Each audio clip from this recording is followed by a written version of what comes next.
عشق سے ہر پست کو بالا کر دے. یہ بندہ ایسے نہیں چلتا، کوئی ہو چاہے. یہ محمد الرسول اللہ کا عشق ہے یار. یہ حضور نبی علیہ السلام کی رحمتیں ہیں جو ظاہر ہو رہی ہیں. کہا نا کسی نے کیا خوب کہ قوت عشق سے ہر پست کو بالا کر دے، دہر میں عشق محمد سے اجالا کر دے. یوٹیوب پہ دیکھا کہ کئی مولویوں نے 2-3 باتیں کی، جی پیدل نہیں جانا چاہیے، یہ نہیں کرنا چاہیے. جو گھر سے مسجد تک نہیں جا سکتے وہ یہ بتا رہے ہیں کہ یہ نوجوان بیت اللہ تک جائے گا کہ نہیں جائے گا. مزے کی بات تو یہ ہے. جو اپنے گھر سے مسجد تک پیدل نہیں جا سکتے، جنہوں نے کچھ خود فن نہ کیا ہو، کوئی خود خدمت نہ انجام دی ہو. ہم نے تو جس دن پہلے دن سنا کہ ایک نوجوان کیرلا سے مکہ مکرمہ پیدل جائے گا تو اسی دن سے روزانہ دعاؤں کا اہتمام ہے، کیونکہ وہ صرف بیت اللہ کی طرف نہیں جا رہا، اس کے ہر ایک قدم پر مسلمانوں کے جذبات اس کے ساتھ ہیں، لوگوں کی دعائیں اس کے ساتھ ہیں، لاکھوں کروڑوں ماؤں کا سہارا اس کے ساتھ ہے، اللہ کی رحمتیں اس پر برس رہی ہیں. اور خود محمد الرسول اللہ نے فرمایا کہ اگر مکہ مکرمہ سے کوئی پیدل حج کرتا ہے، ایک قدم کے اوپر 700 حرم کی نیکیاں اس بندے کو عطا کی جائیں گی. تم سے تو فتویٰ پوچھا ہی نہیں ہے جو فتویٰ دینے کے لیے تیار بیٹھے ہو. کتنے ائمہ ہیں، اٹھاؤ امام احمد بن حنبل رحمۃ اللہ علیہ کو، امام ابن تیمیہ کو، امام ابو حنیفہ کو، سیدنا حسن رضی اللہ تعالیٰ عنہ کو. کتنے بڑے بڑے لوگ ہیں جنہوں نے ساری زندگی بیت اللہ کا حج پیدل کیا. کتنی جماعتیں ہیں روز پیدل سفر کر رہی ہیں پوری دنیا کے اندر.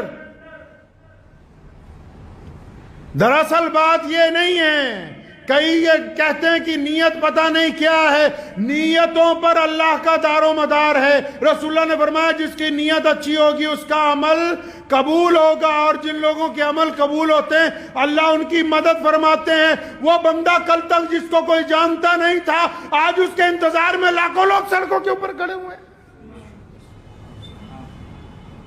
صرف مسلمان ہی نہیں، اس ملک کے تمام لوگ، کیونکہ لوگ یہ سمجھتے ہیں اس بات کو اچھی طرح کہ جو بندہ اتنی دور سفر پہ اپنے رب کے گھر کی طرف پیدل جا رہا ہے، اس کے اندر اللہ تبارک و تعالیٰ نے ایمان کی دولت رکھی ہے. یہ اتنے عاشقان رسول اس لیے نکلے کیونکہ علامہ نے کہا نا کہ کی محمد سے وفا تو نے، کی محمد سے وفا تو نے تو ہم تیرے ہیں، یہ جہاں چیز ہے کیا، لوح و قلم تیرے. جب بندہ اللہ کی طرف چلتا ہے تو کائنات کی ہر شے اس کی مدد کے لیے تیار ہو جاتی ہے.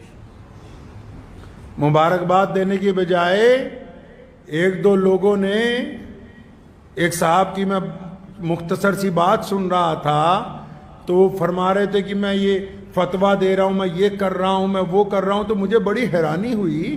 میں کہا اگر یہ واقعی بہت اچھا فتویٰ دینے والے ہیں، اگر ان میں واقعی اسلام کا درد ہے اور یہ اس بات کو سمجھتے ہیں کہ کون سا عمل اسلام میں نیا ہے کون سا پرانا ہے، اگر ان کے واقعی سینے کے اندر ایک دھڑکتا ہوا دل ہے، اگر واقعی ان کے اندر جذبات ہیں، اگر واقعی یہ کوئی زندہ دل مولوی ہے، اگر واقعی اس مفتی کے قلم میں بصیرت ہے، اس میں طاقت ہے، تو جب کسی کا گھر گرایا جاتا ہے اس وقت اس کا فتویٰ کیوں نہیں چلتا؟ جب کسی کو ناجائز قید میں ڈال دیا جاتا ہے اس وقت اس کی زبان کیوں نہیں کھلتی؟ یہ صرف مسلمانوں کو پریشان کرنے کے لیے، مسلمانوں کو تکلیف پہنچانے کے لیے ان کا قلم چلتا ہے. ہاں اگر ان کا قلم اس وقت چلا ہوتا تو آج اس قلم کے آگے ہم سر خمے تسلیم کر دیتے. لیکن پتہ یہ لگا کہ ان کو حسد کی بیماری لگ گئی، حسد کی بیماری لگ گئی. حسد کا کوئی علاج نہیں ہے دنیا میں. جو خود کچھ نہیں کر سکتے، یاد رکھیے گا زندگی میں آپ سب لوگ ہر نوجوان اس بات کو یاد رکھے، ہر بیٹی، ہر بڑا، ہر چھوٹا اس بات کو یاد رکھے، کیونکہ کئی لوگ ہر جگہ کچھ نہ کچھ لوگ ہوتے ہیں جو کسی نہ کسی کو پریشان کرتے ہیں، چاہے تعلیم میں، چاہے گھر میں، چاہے کاروبار میں، کوئی نہ کوئی لوگوں کا عادت ہوتی سارا دن فون کر کے، اچھا فلاں بندہ تیرے بارے میں یہ بات کہہ رہا تھا، فلاں بندہ تیرے بارے میں یہ بات کہہ رہا تھا۔ یاد رکھو، دل کی تختی پر لکھ کے لے جاؤ، جو خود کچھ نہیں کر سکتے وہ صرف تنقید کرتے ہیں، اور جو تنقید کرتے ہیں وہ اس بات کو مانتے ہیں کہ آپ ان سے آگے بڑھ گئے، یہ اس بات کو تسلیم کرتے ہیں۔ اس لیے شہاب بھائی کو کہنا چاہتا ہوں کہ اگر کوئی ایک دو لوگ تنقید بھی کر رہے ہیں تو انہوں نے مان لیا کہ تم ان سے افضل ہو۔ تنقید کرنے والے نے اس بات کو تسلیم کر لیا۔ ہر سال 1-2 حاجی پیدل پہنچتے ہیں، آپ کو پتہ ہے، لیکن یہ سرکاری مولوی تب نہیں بولے۔ اس سال جب انگلینڈ سے پیدل حج کرنے والا چلتا ہوا 6,500 کلومیٹر کے بعد مکہ پہنچا، وہاں کے حکمرانوں نے اس کا استقبال کیا، تب یہاں کا کوئی مولوی نہیں بولا۔ کیوں؟ کیونکہ وہاں سے چندہ لینے جانا ہے۔ پچھلے سال رشیا سے، کوہ قفقاز سے ہمارا ایک بہادر بھائی 13,500 کلومیٹر کا سفر کر کے بیت اللہ کے حج کے لیے پیدل گیا۔ یہ پہلی بار نہیں ایسا ہو رہا ہے۔ ابھی پوری دنیا کے سارے ملکوں میں سے ایک نوجوان اکیلا موٹر سائیکل کی سواری کر کے اس حج کے اندر شامل ہوا ہے۔ تو یہ جو اب پیدل جا رہا ہے، آپ کیا سمجھتے ہیں کہ اس کے پیدل چلنے سے صرف شہاب بھائی کا حج ہوگا؟ نہیں۔